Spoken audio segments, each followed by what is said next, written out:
Now, without any further delay, I request Mr. Ladda to start with his opening remarks. Thank you, and over to you, sir. Good morning, Anu. Very good morning once again. It is my pleasure to welcome you all to the earnings conference call for the fourth quarter and full year of financial year ended 2020-21.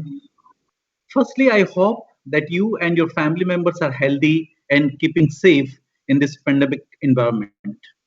Let me first take you through the performance of our company on a consolidated basis.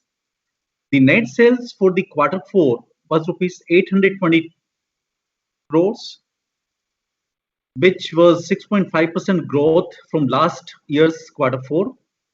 EBITDA was rupees 80 crores, which translates to EBITDA margin of 9.8%, and the net loss for the quarter stood at rupees 5 crores.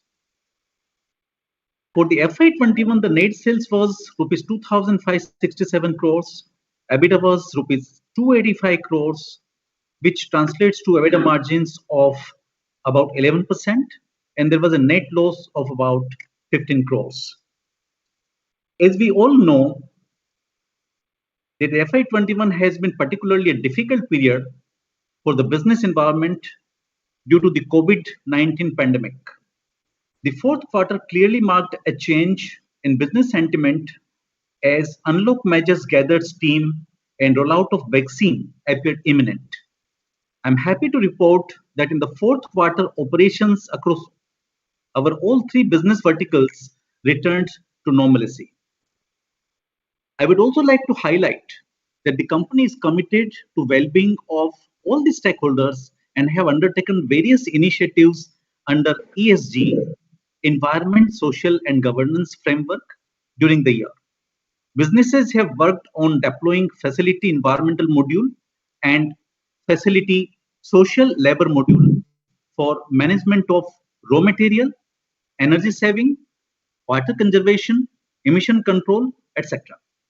Further, CTIL has engaged services and expertise of Empower Foundation for mental well-being of our employees and their families, especially in current pandemic period. CTIL also has a strong governance framework, thereby adhering to all the compliances in letter and spirit. Now, let me take you through some of the key highlights across our three business verticals. Starting with the real estate division, talking about the financial performance during the quarter for this segment, lease income from the commercial projects stood at rupees 35 crores. EBITDA loss was in the real estate business for the quarter was rupees 1 crore. For year as a whole, for FY21 on a consolidated basis, lease income from the commercial projects stood at rupees 142 crores, which was a marginal decline of 3% year on year. EBITDA for the year was rupees 31 crores with EBITDA margin of about 22%. The real estate sector continued to gain momentum in quarter 4 of FY21 after strong performance in the festive season in Q3 FY21, with top developers reporting improvement in their sales. The industry is witnessing a continuous shift in preference towards branded developers from customers, along with consolidation as landowners and smaller developers seek to partner with reputed developers. While our two commercial assets, Birla Aurora and Birla Centurion, continued to generate stable rentals, we registered strong sales performance across all our three launch projects, that is Birla Vanya at Kalyan, Birla Alokya at Bengaluru, and Birla Navya at Gurugram, on the back of the healthy demand in the residential real estate segment. And we sold residential inventory worth rupees 334 crores in the fourth quarter, and total sales in FY21 stood at rupees 621 crores. I'm happy to report that Birla Navya Gurugram closed sales of rupees 500 crores, and the project also received the iconic Sustainable Township in Gurugram award from Hindustan Times in the quarter. And we achieved the milestone of cumulatively selling 1 million square feet of inventory, which is worth more than rupees 1,000 crores in a span of less than 2 years. The buoyant consumer sentiment, renewed appreciation for the need for owned spaces, and the trust in the Birla brand will hold us in good stead as we accelerate our growth plans. Moving on to the pulp and paper segment, for the fourth quarter of financial year 2021, the sales from this segment stood at rupees 566 crores. EBITDA for this segment was rupees 80 crores with EBITDA margin of about 14%. For the FY21 as a whole, consolidated revenues from the pulp and paper segment stood at rupees 1,774 crores. EBITDA for the year was rupees 221 crores with EBITDA margin of about 12.5%. The demand for the segment picked up in the quarter with the anticipation of higher paper consumption on account of reopening of schools, offices, etc., an indication of the Indian and global economy returning to normalcy. This resulted in quarter 4 FY21 performing significantly better than the previous quarters of FY21. Sales volumes grew by 15.7% in Q4 FY21 as compared to Q3 of FY21 and 4.6% compared to Q4 FY20. The capacity utilization during the quarter was 100%. During Q4, demand for lower GSM non-copier paper improved due to offline examinations proposed to be conducted by CBSE and state education boards. This increase in demand also resulted an increase in raw material prices. Copier demand also picked up due to the reopening of offices, judiciary, as well as schools in some parts of the country.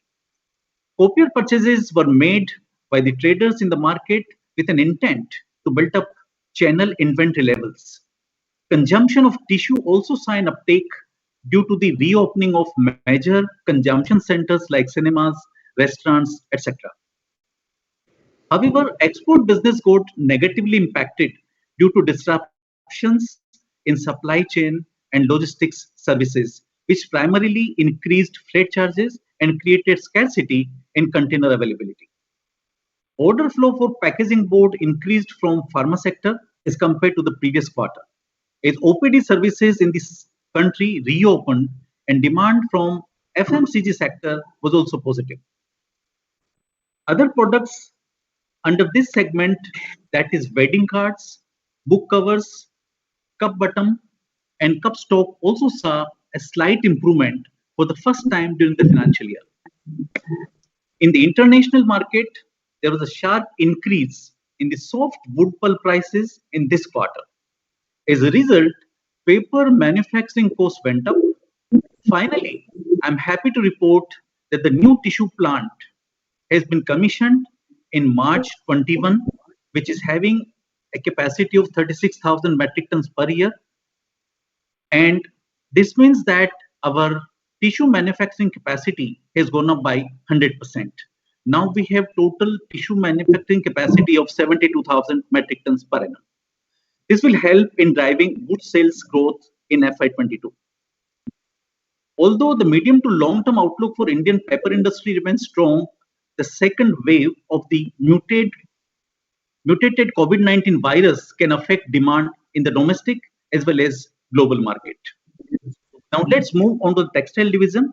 I would like to request Mr. R.K. Dalmia, who is the Senior President of Century Textiles and the full-time director of the company, to give the key performance highlights.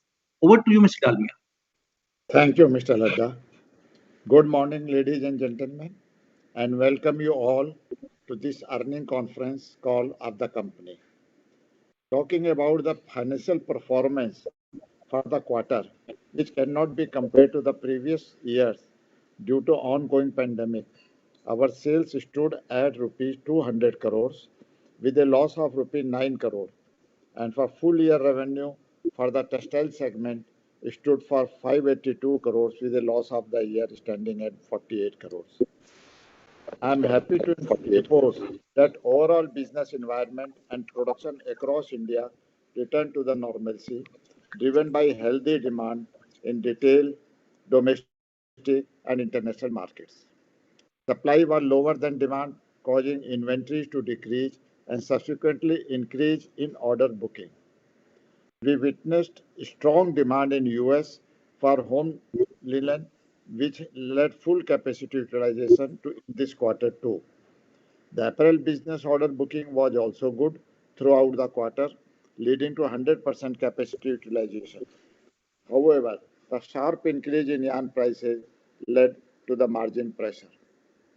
The demand momentum is expected to continue as some export customers have started shifting their orders from China to India. However, the global market outlook is still not clear because of new virus strain of corona worldwide. Apparel fabric product demand is gradually picking up.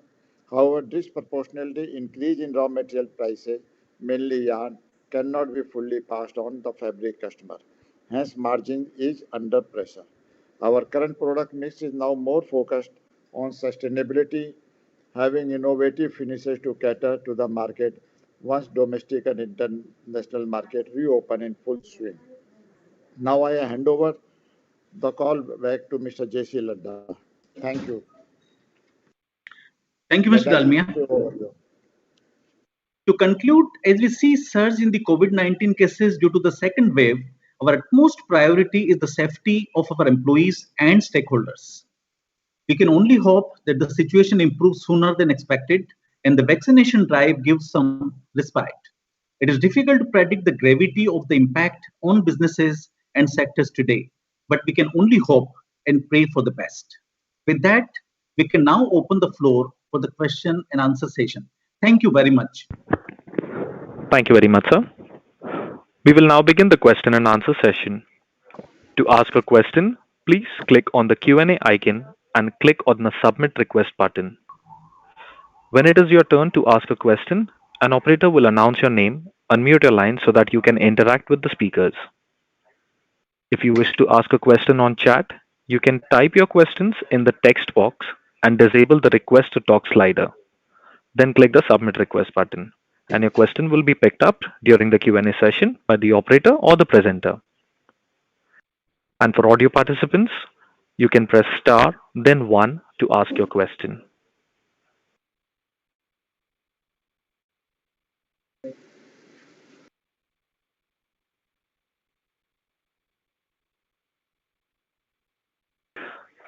The first question is from the line of Samir Dalal from Natwarlal and Sons Stockbrokers. Please go ahead.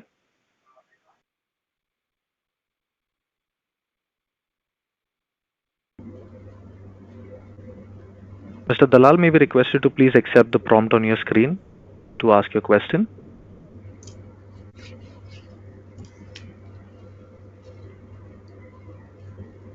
Yeah.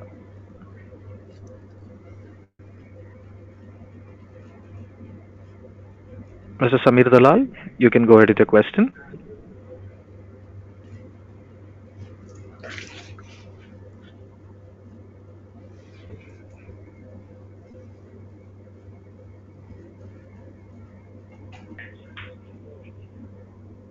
While we check the line for Mr. Samir Dalal, we take the next question from the line of Vijay Subramanian from Trustline Holdings. Please go ahead.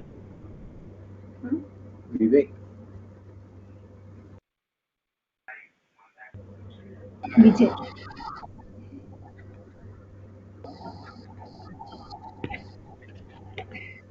Mr. Subramanian, you will have to unmute your line and go ahead with your question.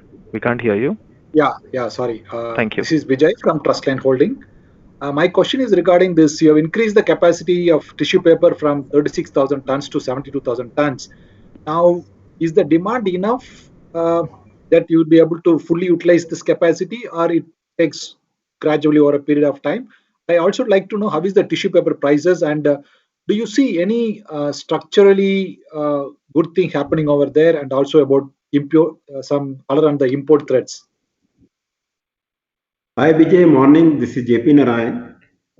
In terms of tissue machine loading, I think we have got a order book for next 2 months. And in this case, I think we are exporting 50% of our total production.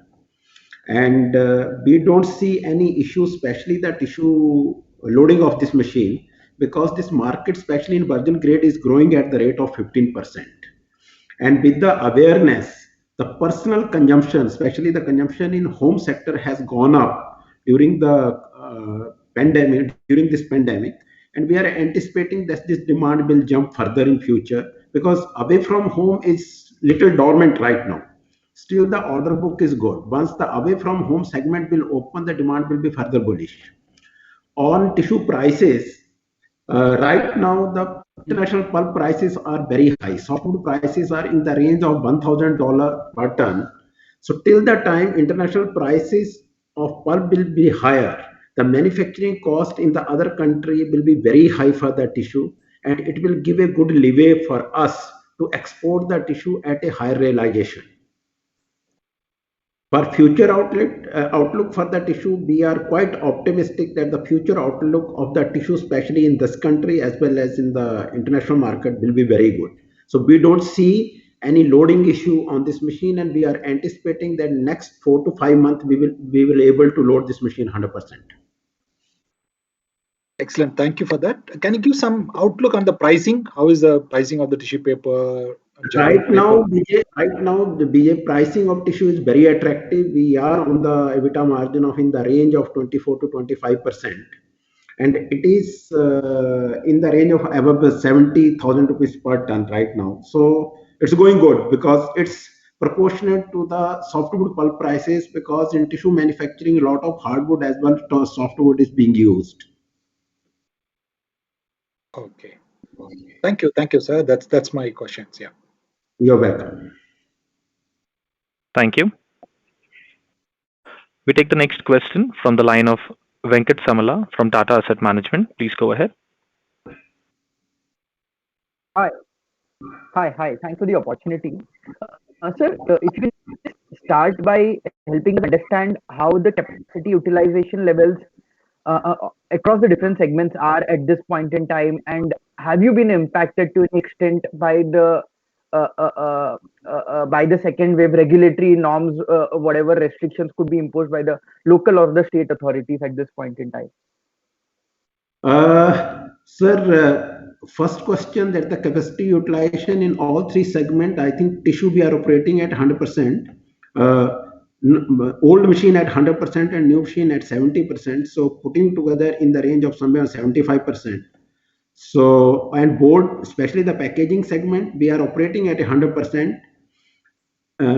Regarding the writing printing, it is slight slow, but there is no restriction from the regulatory authorities because packaging as well as the tissue comes under Essential Commodity Act. Right. Sir, so what would be the blended capacity utilization level for the paper and pulp business? Last quarter, we have achieved 100% capacity utilization. Right. So it's slightly off now, as I understand, because of some and writing paper. This quarter we are anticipating somewhere around 85 to 90%. Whatever the drop we are anticipating, that will be there in writing printing paper. Understood. Sure. And across the other segments, sir? They will be full. Tissue and packaging, that will be full. 100%. Right. No, I mean textiles and real estate impact now because of the restrictions. Textile, I will request Mr. KT to pitch in, and Mr. Dalmia is there about the textile. Yes, in textiles also, in Q4, we have run with full capacity. Order position was good. We have overbooked, but in apparel and home textile is already booked because the US market has picked up, and because of work from home culture has created a good demand for the home textiles. But due to this second wave of COVID, now there is lockdown in the country and particularly in big markets. So now they are delaying some orders and they are holding some orders. So this will put a restrictions on the capacity because we cannot create stocks. And secondly, the color breakup, etc., all will wait, so we cannot go ahead for that production. Otherwise, overall textile market demands are good, and we hope after the second wave, demand will again pick up because the inventory in the market are now almost finished because of no new orders they have taken during the first lockdown. Overall demand is good in textiles. Right. Sure. Good morning, Venkat. Ask about the real estate. Of course, the demand is going to get impacted because of the April lockdown. Lockdown started with Maharashtra, moved on to Karnataka, then Delhi, now Haryana. So it has created an impact in the overall sentiments. Also, people are not at this point of time looking at buying real estate. We are just hoping that with the proliferation of vaccines, etc., this short-term crisis will remain short-term. It will not prolong too long, and we are hoping that the good times will come back. Last quarter was Right. exceptionally good. We did more than 100%, 110% increase in our sales compared to Q3, and I'm hoping that once this major situation right now improves a bit, the demand will come back into the market. Sure, sir. We are hoping for the same. So just with respect to execution, is there any impact because of workforce migration as such on the ground across different projects? Yeah, so largely a couple of things because of some kind of experience of last time. Some workforce has quit the sites. Some people have come back, or we have been able to replenish. Overall, I would say there has been about a 22% reduction in the manpower. But largely, our manpowers are in place. Work is going on. Again, Venkat, if the situation prolongs, then it will have an impact. As of now, we have contained it, but we are keeping our fingers crossed. Understood. Right. Sir, while we're talking about the estate segment, just wanted to understand how is the launch pipeline at this point in time. I know things may be a little fluid, but as things stand now, how's the launch pipeline looking like in FY22? Yeah, so the launch pipeline, we are hoping and we are hopeful quite that we will be able to do all our planned launches this year. Nevertheless, they will get delayed. We were supposed to launch our Kalyan Phase 2 sometime in May. Of course, this will not happen. It's not the right time to launch it. We will hopefully launch it in Q2. Bangalore, Magadi Road, again, hopefully in Q2. Worli, as on now, we are still on track for Q3. The second phase of NCR, we are again on track for an September-October launch. Provided the sentiments remain robust, and this is the sort of plan that we have as of now. Understood. Sure. And sir, we have not really added any projects in the year gone by, right? Fiscal year gone by. So any outlook with respect to that? I mean, how is the pipeline shaping up there? So Venkat, we are aggressively looking at adding projects in this financial year. We will be adding, yeah. We are looking at it. Hopefully, before the next quarter, we will be able to share some good news. Right. So should we hope for some project addition to come through by the next quarter? We are hoping, yeah. Again, we are doing due diligences of a few projects, but things have got slowed down a bit. Right. So the situation could impact a little bit, but I'm hopeful that we'll be able to add some projects by the time we meet again for the next quarter. Right. Sure. Okay. And as things stand as of now, how should we think about the project additions in FY22 versus say FY20, which was more like a normalized year, right? Yeah, so I am hopeful that we should add at least another 2 or 3 projects, 3 projects at least. Okay. Yeah. Sure. With respect to some numbers, what was the construction spend in FY21?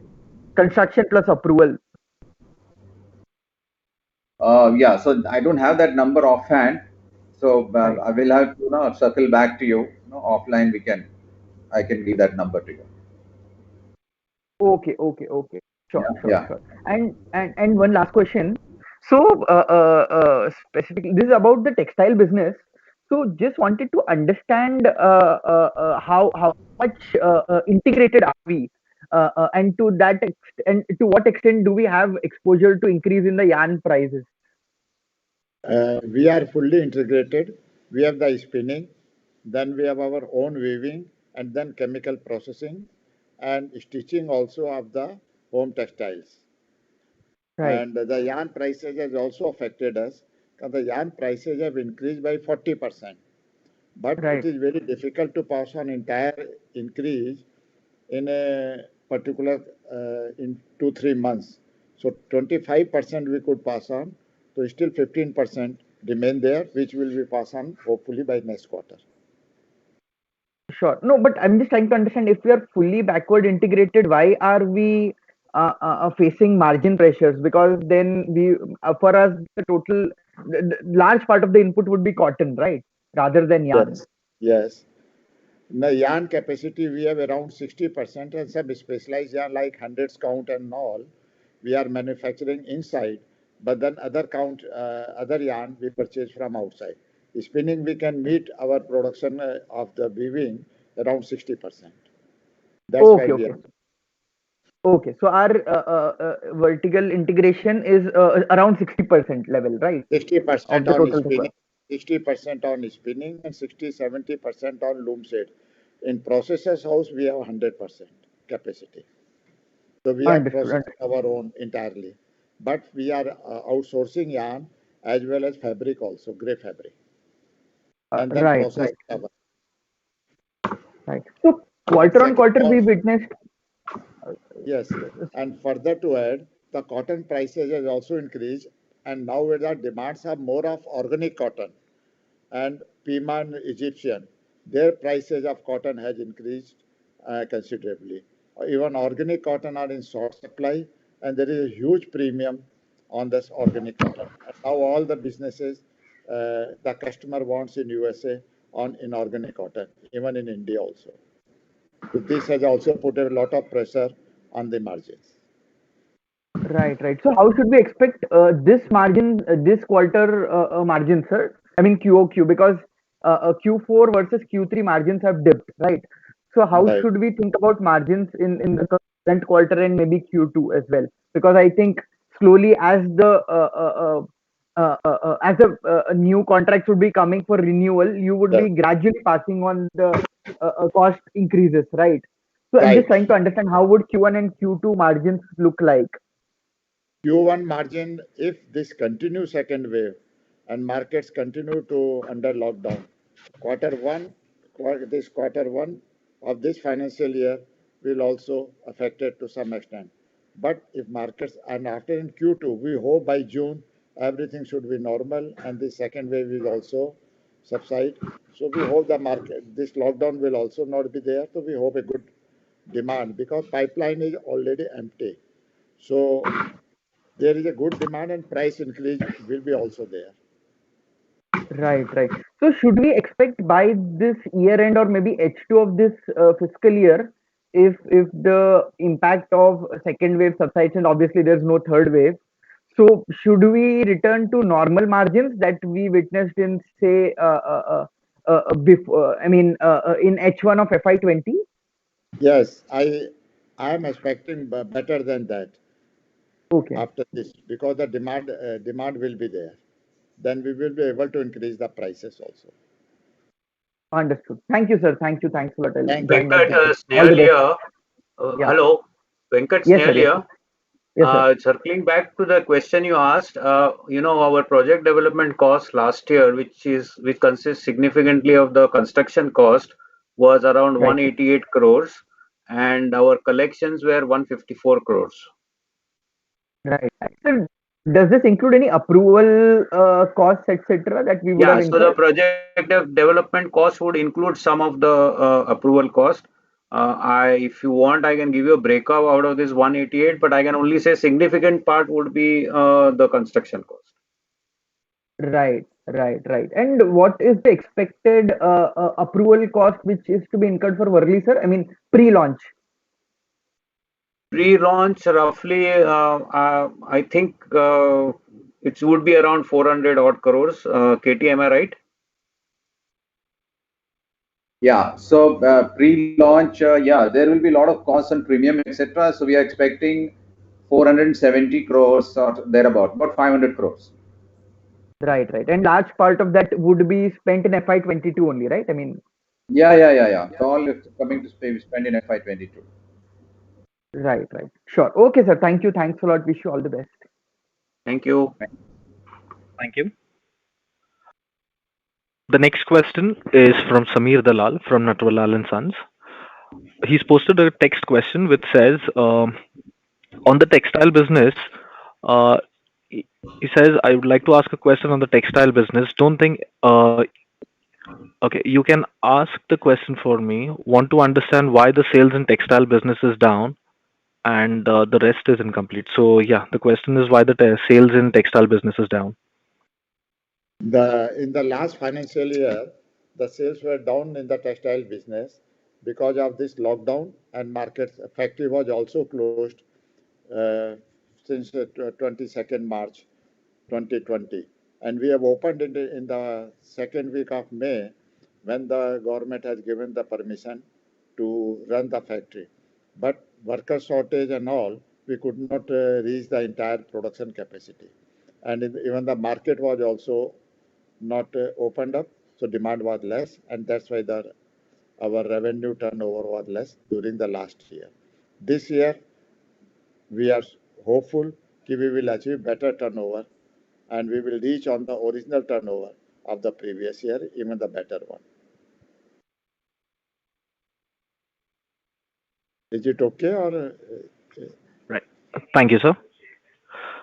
The next question is again a text question, which is from Rajesh Ranganathan. The question is, what is the reason for the lower EBITDA and EBITDA margin in Q4 compared to Q3 despite strong sequential growth in sales? You are talking in textiles or? No, sir, I think he's talking in total. So, Mr. Ranganathan, I think you're right in looking at the numbers. We were 109 crores in Q3, but 109 crores in Q3 included a one-time credit of income tax refund interest of about 33 crores. So, if you reduce that, then we are more or less in line with the current EBITDA of Q4. I hope that helps. So, roughly you can say we were, and in fact, we are almost on line. 109 minus 33, so we are somewhere around 76 against current EBITDA of about 80 crores. Thank you. I hope. We take the next question from Nagraj Chandrasekhar from Laburnum. Please go ahead. Hi. Thank you. I have a few questions on paper and textiles. Just on paper, I've seen compared to last year, our NSR is still at 51, 52 rupees a kilo. Just want to understand what end demand segments have been hit most in April and May, and by when do we see this NSR going up? And also, we heard about ITC Bhadrachalam having to divert a lot of its oxygen towards used in the pulping plant towards the production of medical oxygen. Is this also hitting a lot of paper suppliers in the country, including ourselves? And what does that sort of mean for paper industry capacity utilization going forward? Hi, Chandrasekhar. Good morning. Our NSR out of our three segment, I think tissue and packaging was doing fairly good, but the drop was there in the writing printing, and the drop was in the range of somewhere around 20%. And in Q4, all three segment has touched the pre-COVID level, and with the appearance of COVID wave 2, we are anticipating further drop in writing printing paper, whereas packaging and the tissue will perform on a strong foundation. So this time the scenario will be different because the last time there was a huge fear and all the consumption center were completely closed. This time that situation is not there. Packaging is doing great. Tissue is going fairly well, and the impact is being seen on the writing printing paper. So I'm not anticipating that kind of drop in this time, especially on the whole business. In terms of oxygen shortage, same the industrial oxygen for us has been also stopped by the government, but that's not affecting in a bigger way to all the paper mills because there is a substitute for that. We are using the oxygen for bleaching, so now we have you can see using more chemical like hydrogen peroxide to bleach the pulp and reach on the same whiteness. So it's not affecting the production. Yes, it's affecting the slight manufacturing cost. Understood. So that is the increase in input cost that you were mentioning, because I think the cost otherwise on wood would not have gone up for us that much, except for the softwood that we import, but not so much in writing and printing. Maybe the coal costs would have gone up because of the increase in e-auction coal prices. Just want to get a sense of what the average cost per kilo was in very broadly in 4Q20, 4Q21, and what it is sort of right now in the paper See, segment. yes, the raw material cost specifically has gone on the chemical segment, and chemical consumption contributes somewhere around 12% of the total cost of the paper conversion. Fuel cost is also in the range of 10 to 11%, and fuel cost has also gone up. The coal cost has also gone up 2 to 3%. Then those paper mill, those who are using imported softwood as well as the imported hardwood to customize their, you can say, the proper paper properties, that has gone phenomenally up. Softwood prices has gone up by 40%, and so hardwood prices has gone up by 30%. But that is the usage is very less. That is being used only in the packaging. But I can say there is a input overall. If you see, there will be input price hike will be in the range of 4 to 5%. Understood. But the ability for us to raise pricing and keep this sort of 15% margin is not at 90% utilization is not in doubt. It is just the demand has to be there in terms of volumes and has to come back in printing and writing paper. That should get us closer to 20%. Yeah, that should be because right now, if the COVID second wave will stay for a longer time, then it will be affecting the demand of writing printing paper. Otherwise, if it gets subside well in time, then the demand will be very high because the new education policy is getting rolled out. So all the books will be printed newly across the country. So writing printing demand will be very, very high once that demand will come into the market. Got it. And sir, I had one question on the textile segment. Just you mentioned the increase in the yarn pricing. So just want to get a sense, and we're not fully backward integrated, but you said 60% backward integrated. So just want to understand what was the yarn to cotton spread, maybe on a per kilo basis in the middle and upper counts, I think, which is mostly where we play in, say, third quarter 21, fourth quarter 21, and what is it right now that spread? The cotton is around 60%, 62 in the fabrics, and remaining 40% is the other cost. But that depend again the quality to quality. Sometimes it is 50, at sometimes 60 or 65 to 70%. That depends. And the overall demand last financial year, because of this COVID, it was not there. But this year, if the situations improve, we will get a full demand. That we believe, because pipeline and stock with the buyers are empty. So that's we are looking good quarter after second or after first half. And so also cotton prices and cotton production. Do you have a view on cotton prices this year? Last year was a record crop. What are you seeing this year for India? This Because year the globally cotton they're up. prices, yes. Last year cotton crop was good, and cotton prices were almost stable. Some increases were there, but the major problem in cotton now everywhere the demand is organic cotton, and which is not grown in India to that much quantity, and demand is huge. I tell you the premium, suppose a cotton, particular cotton of 29 is 42,000 per candy. And then on premium for organic cotton is 24,000. So that cotton Wow. becomes 42 by 24,000. Wow. So that is the problem. And that is the putting lot of pressure. Secondly, now for our home textile business and for our apparel business, buyers are also asking for imported cotton like Pima, which is from US, and Egyptian cotton from Egypt. Their prices Yes. have gone up considerably. So as far as prices of current cotton season, which will start from October, I believe the cotton prices should remain stable, but we have to keep a watch on organic cotton and international prices, particularly of Pima and Giza, which is from US and Egypt. Thank you. Thank you. Thank you. We have a few participants on the audio to ask their questions.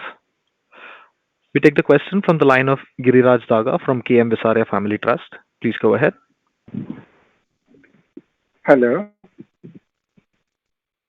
Hello. Am I audible? Yes, sir, you are. Yeah. So my first question is related to our real estate division. You mentioned 188 crore project development cost, right, which include construction. This is for FY21. Yeah, That's correct. That's And what was the last year number?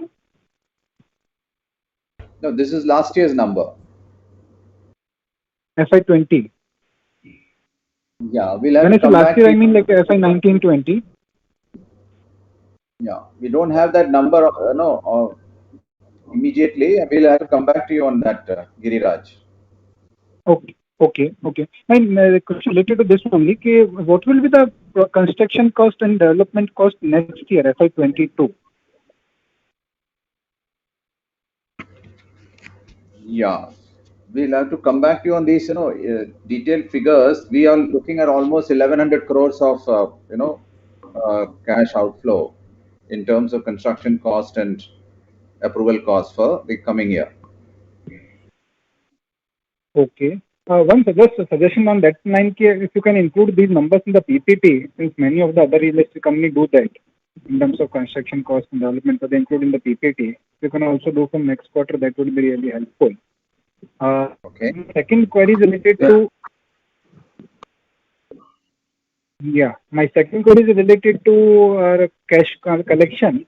So last 2 years we had seen a good amount of booking in terms of almost close to 1,000 crore.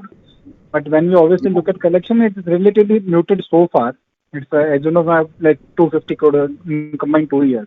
When can we see this collection picking up materially? Will it be in FY22 or FY23? So we are expecting about close to 400 crores of collections in FY22. Okay. And FY23 can it be? Yeah, FY23 should be close to about. I mean, we are not giving forward-looking statements at this point of time. So depending on the launches, etc., we will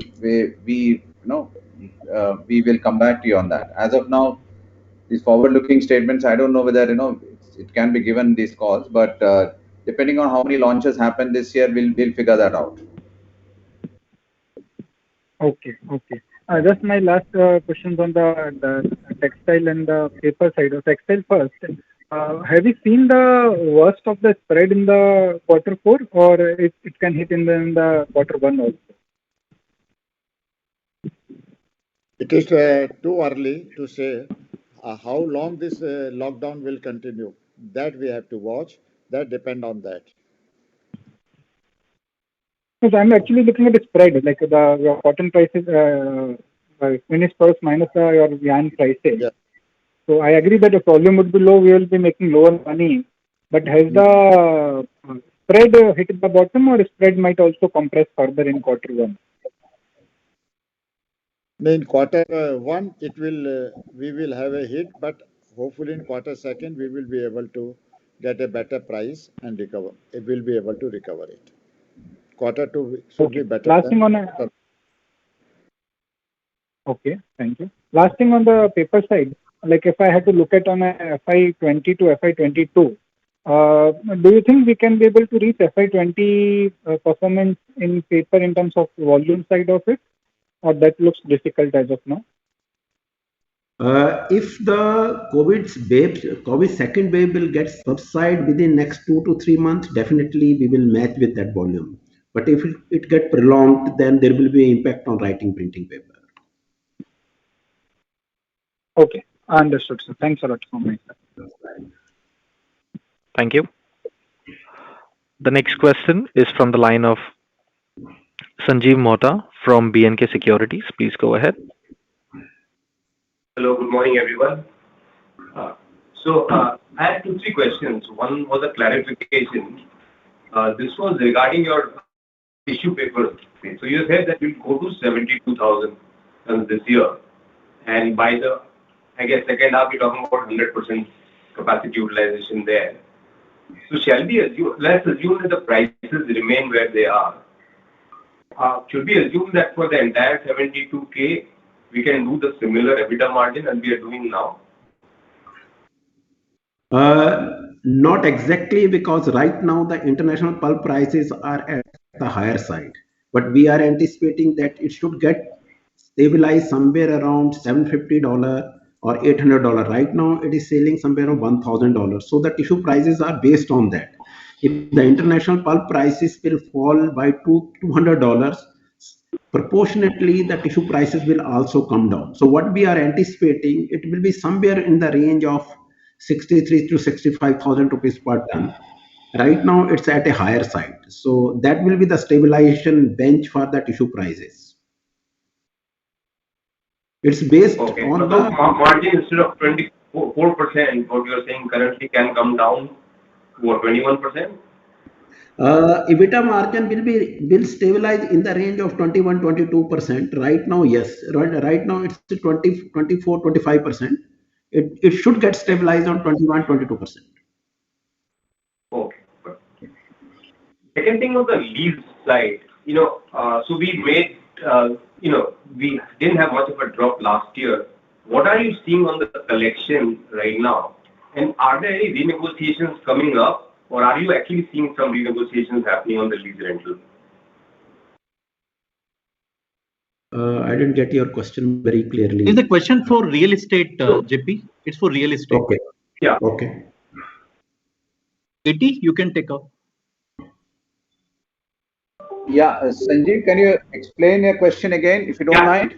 So what I was saying, KT, was that, this last year, we hardly saw much of a reduction in lease rental collection.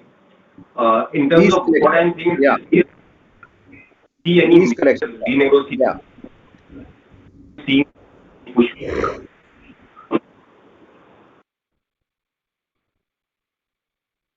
Sanjeev, you're not audible.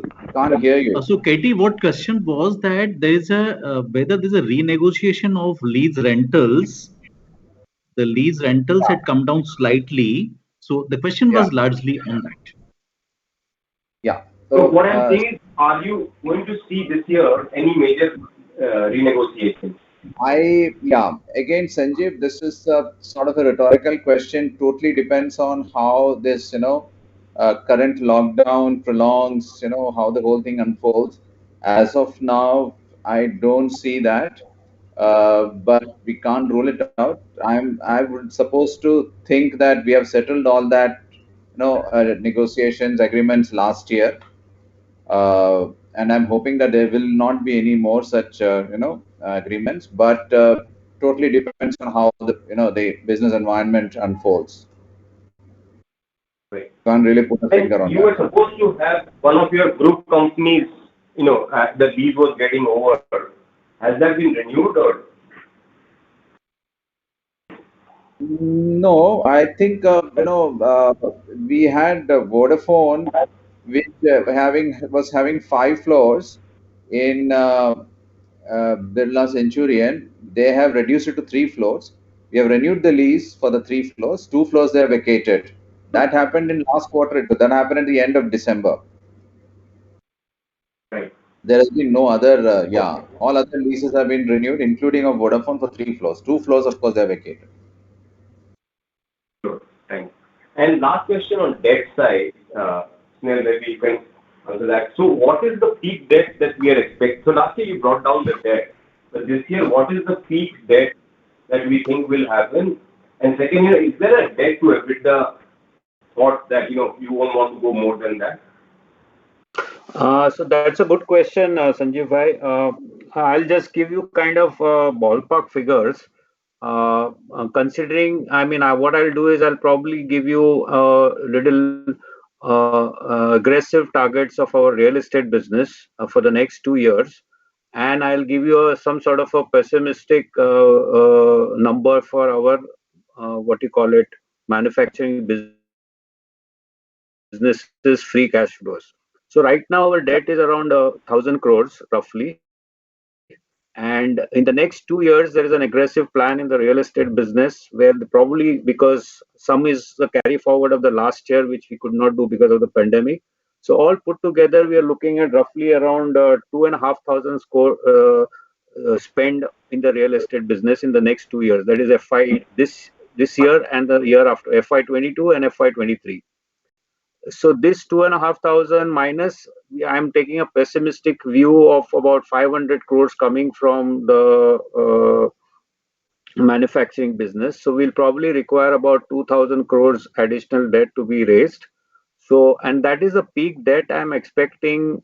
You can expect about 3,000 crores peak debt around by the end of FY23. And post that, there will be significant cash flows coming from the real estate business as well as the other business. So our debt will keep on reducing. Now, this question of EBITDA is a little difficult one for me to answer because of a very simple reason is that I'm not recognizing the EBITDA of the real estate business every year.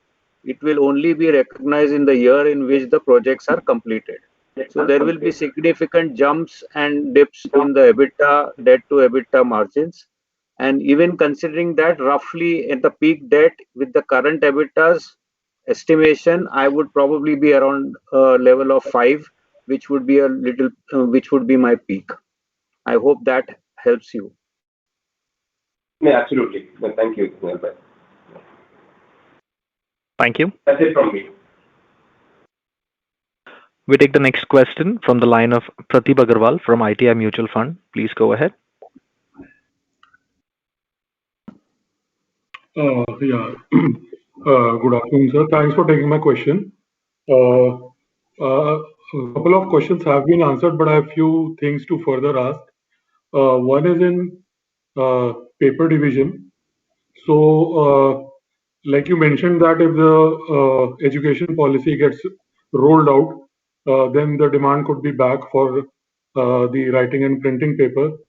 But so in case that takes a little bit of more time, and if we take a scenario where the lockdown is like lifted, so what is the probability of FY20 volumes coming back? So why I am asking is that just to understand that many of the functions have started happening online. So is there any major impact on the volumes of paper due to that? Yes, you're right, Mr. Agarwal, that once these institutions, judiciary, and the offices will not happen, then the writing, printing paper will get affected. But it's not that it will affect in a bigger way. Our total volume reduction max can go up to 10%. Because what we are anticipating somewhere a 20% drop in writing printing paper, whereas tissue and the packaging segment will drive aggressively. So on a whole, if I can take maximum drop of 20%. So we are in the range of 80 to 85% of our volume compliance, what we have projected right now.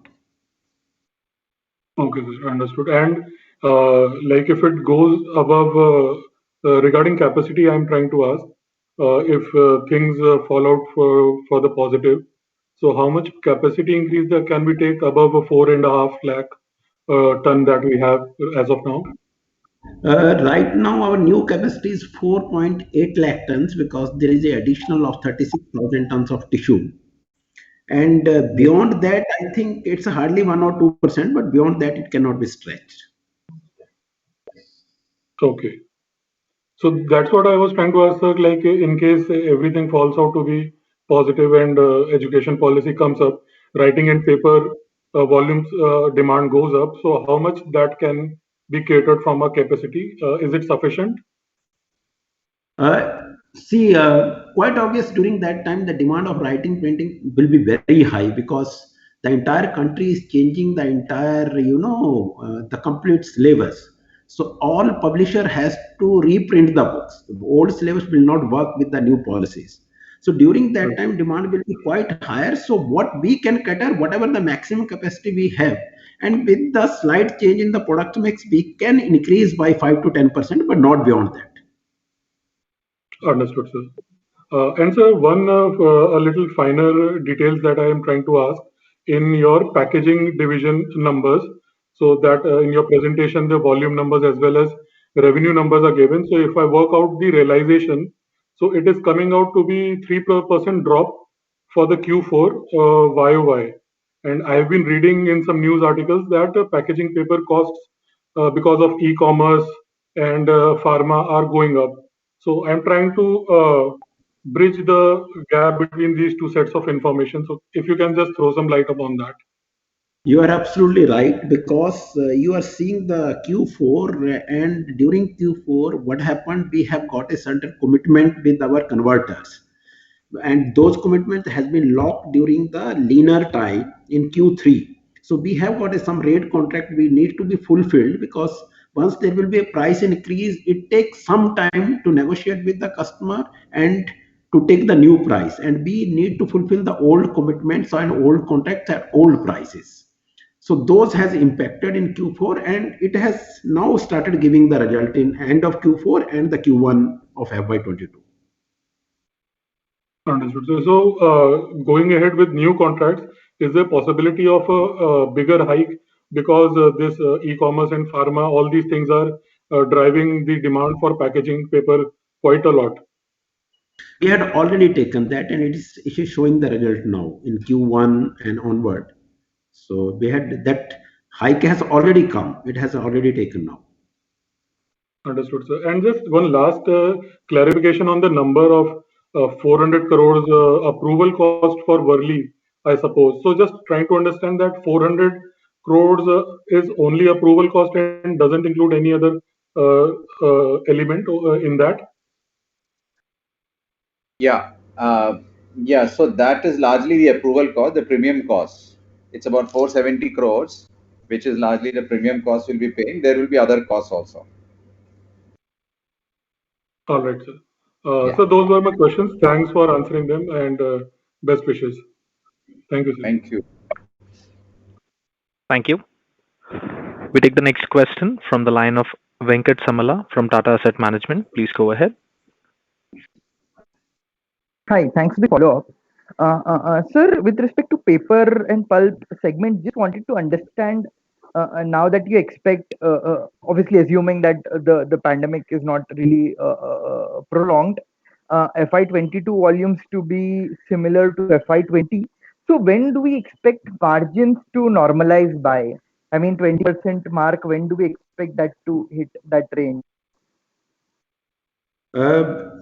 Venkat, we had already touched the pre-COVID level, and now with the COVID waves too, it's slightly started impacting on writing printing paper.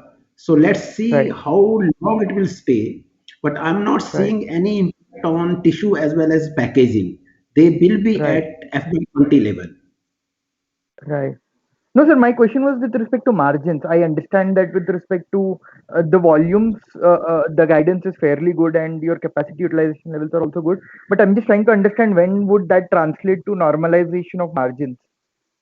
A margin, I'm answering on those lines only that margins, especially in packaging and tissue, has come to the pre-COVID level, which was there in FY22. Writing printing paper, we are struggling because the environment is fluctuating very fast, And once the prices has gone up for a quarter or so, and it has again started dropping. So till the time this environment is not getting stabilized, we cannot predict anything, especially in writing printing. But in tissue and packaging, we are good. Okay. So as I understand, the packaging and paper margins and demand both has sort of normalized, but the impact on margins is because of the sluggish demand on the writing and printing segment. And as in when Very that correct. normalizes, you expect that margins to also normalize, right? Very correct. Yes. Understood. Right. Okay. So with respect to state, just some follow-up questions. So, Snail sir, you did mention that you expect peak debt to go up to around 3,000 odd crores. This seems to be meaningfully higher than 2,000 to 2,200 odd crores that you stated before. Is it because we are not really considering the impact of the collections here? Because we're just looking at the flow from the manufacturing against the outflow against the construction plus approval expenses. No, Venkat, actually, in the beginning of answering that question, I said, I took a very aggressive target of our real estate business, and I took a very Right. pessimistic target of our other businesses' cash flows.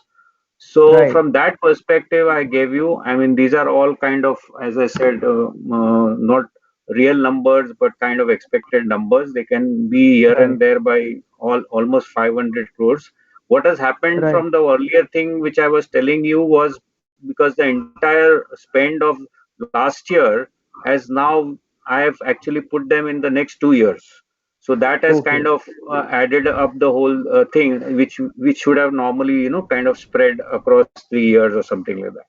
So earlier I Right. was And talking what about would 3 years, be and now I'm talking about just 2 years. right. And what would be that quantum, sir? I mean, which is sort of pushed forward from FY 21 to 22, roughly. I would roughly would be say around 500 odd crores. Okay. But Understood. mainly it is related to Worli, because Worli got Right. delayed because of the Right. pandemic, and we are not getting any approvals, etc. The BMC or MCGM was completely working on the pandemic, so there was not much activity on that. Right. So, I mean, a more realistic, I know that this looks to be more like a very pessimistic case, but against the construction spend of 2,500 crores, we have manufacturing business inflow of 500 crores and 400 crores annually from the collections. Would this be more like a No, realistic so scenario? No, so when I gave you the number for the requirement of real estate of about 2,500 crores, this was after considering the realizations, collections. This is net of Okay. This is all net. Okay. everything collections during those 2 years. Right. Sure. Okay. And does this also include some of the possible projects that we intend to sign on in this current year, or Yes, this is yes, just the yes. on? We are I'm giving some, three. I have also included about 300 odd crores spent on some new projects, 2, 3 projects which we might do during those 3 years. So these are all ballpark numbers, as you say. I'm just giving you guidance. That's all. I mean, there's Right. Understood. And with this Kalyan project, now that we have executed it to some level, so whenever it hits the P&L, what can we expect the EBITDA margins for that particular project to be? As far as EBITDA margins are concerned, I think probably we will be somewhere between 30 to 40% margins.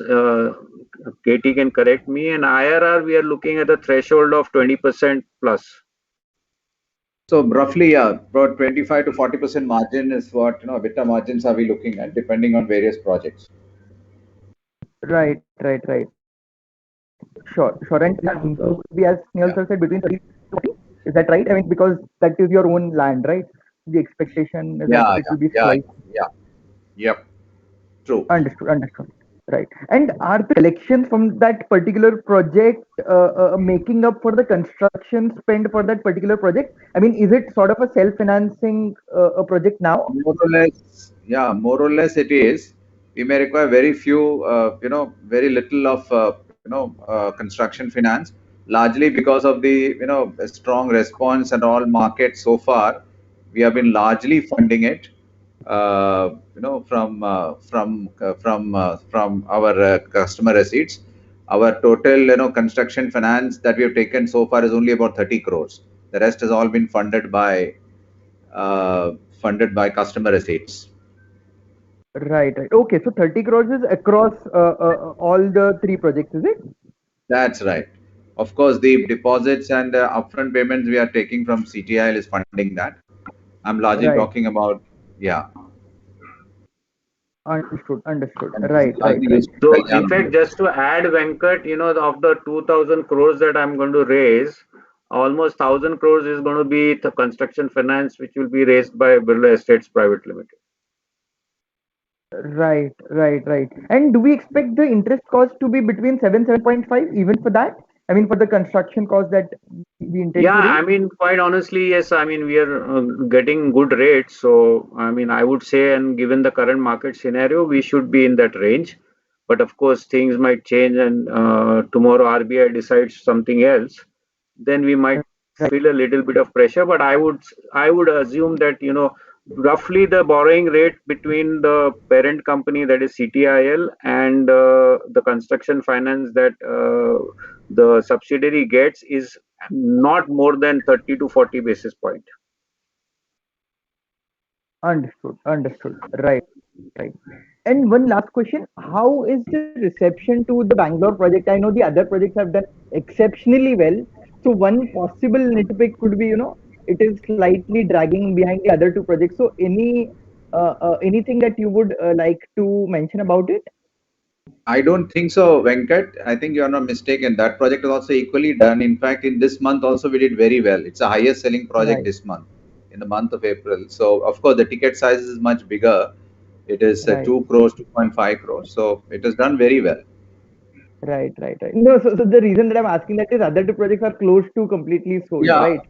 but that Yeah. is because of their location, their demand, their very prime location. This is on the outskirts, but as per Right. the amount spent, etc., this has been very good, much beyond our expectations. Understood. Okay, sir. And the margins which is expected here, since it is not like an outright this thing, right? So what margins can we expect here? Where in Bangalore? Yeah. Bangalore. Where are you talking? Yeah, so Bangalore, yeah, we are expecting about 30% margins there. Okay. Sure, sir. Thank you. Thanks a lot. Thank you. And since we are on the subject, I think I just saw in the chat box a question by Nitin. So Nitin, I think I mentioned about 2,000 crores to be raised, and you can roughly assume 50-50 over the next 2 years. I mean, I can't exactly give you the numbers, but it is more or less you can put it as 1,000 crores in 1 year and 1,000 crores in the next year. It all depends on how our plans pan out. Yeah. Right. Thank you. The next question is from the line of Himanshu Zaveri from Dhruv Jain Associates. Please go ahead. Yeah, hi.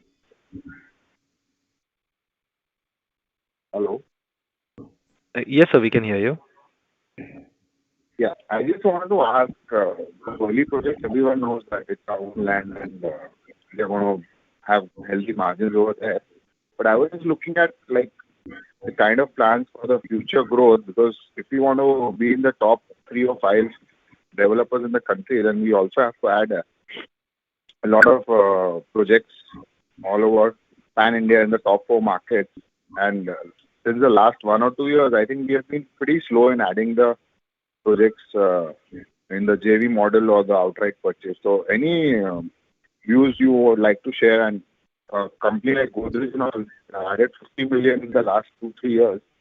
So is it a strategy to go on very high margins and just be slow on the addition of BDs, or can you just share your views, please? Yeah, as I mentioned, Himanshu, last year we were a little circumspect in terms of, how we were not clear how this pandemic will unfold, so we were holding our horses. to see how the market would react, how the entire sentiment for real estate. So we were a little more circumspect.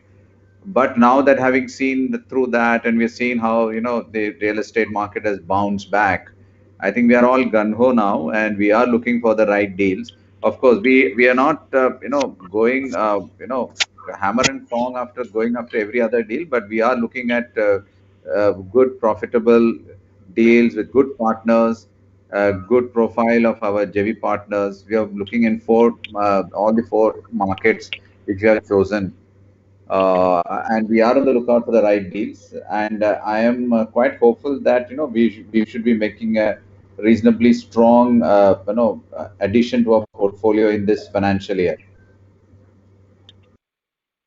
We also realize that And the Worli project. Yeah, continue. Yeah, no, I was saying we also realize that is very pertinent and important from the point of view of being amongst the top developers in India. We are pretty aware of that, and we are going to take steps towards that direction. Yeah. And one more question regarding the Worli project. Are we on track for October-November launch? And the launch tracker, we are saying only 30 lakh square feet. Before we are projecting in 38 around 50 lakh square feet. So is it that this is a residential part and there is another commercial, which is all the total potential is only 30 lakh square feet? Yeah. So so we had told it's anywhere between 40 to 50 lakh square feet. What we are talking about, 30 lakhs is only on one part of the project. 30 lakhs is the residential part of it. Commercial is another 10 lakhs. And the 30 lakhs is also, it could go up. As of now, it's an estimated 30 lakhs. It could go up to maybe 35 lakhs also. As I told you, this is on the first the FSI for this mill lands still under abeyance. So we have gone as per the stricter of the two rules, and as of basis today, what we have in hand is about 30 lakhs. It could go up. So we are looking, and this is only the residential part of it. And on the launch tracker, we are as of now on track. The April has been dismal. There has been no movement in April. So we are in line for MOEF clearance. We have in line for the IOD, etc. We are hoping all that approvals are all be in place by September, October. And then we should be hoping for a good launch in the end of Q3. So if situation improve from here and everything goes in, they are well on track for the timely launch. Okay. Thanks a lot. Yeah. Thanks a lot. Yeah. Thank you. Ladies and gentlemen, that was the last question. I now hand the conference over to Mr. J.C. Ladda from Century Textiles and Industries Limited for closing comments. First of all, thank you, Anuj, for organizing stimulating discussions. There were very insightful questions, and we are confident that this current year should be very good. In fact, we feel that the lockdown impacted largely in the previous year, and the second wave perhaps will be contained by the efforts of everybody. And we see, after Q1, things should become normal. And thank you very much once again. And we're confident all the businesses during FY22 will do very well. Please take care and stay safe. Thank you very much. Thank you. Thank you. Thank you, everyone. Thank you very much. Ladies and gentlemen, on behalf of Century Textiles and Industries Limited, that concludes this conference. We thank you all for joining us, and you may now disconnect your lines.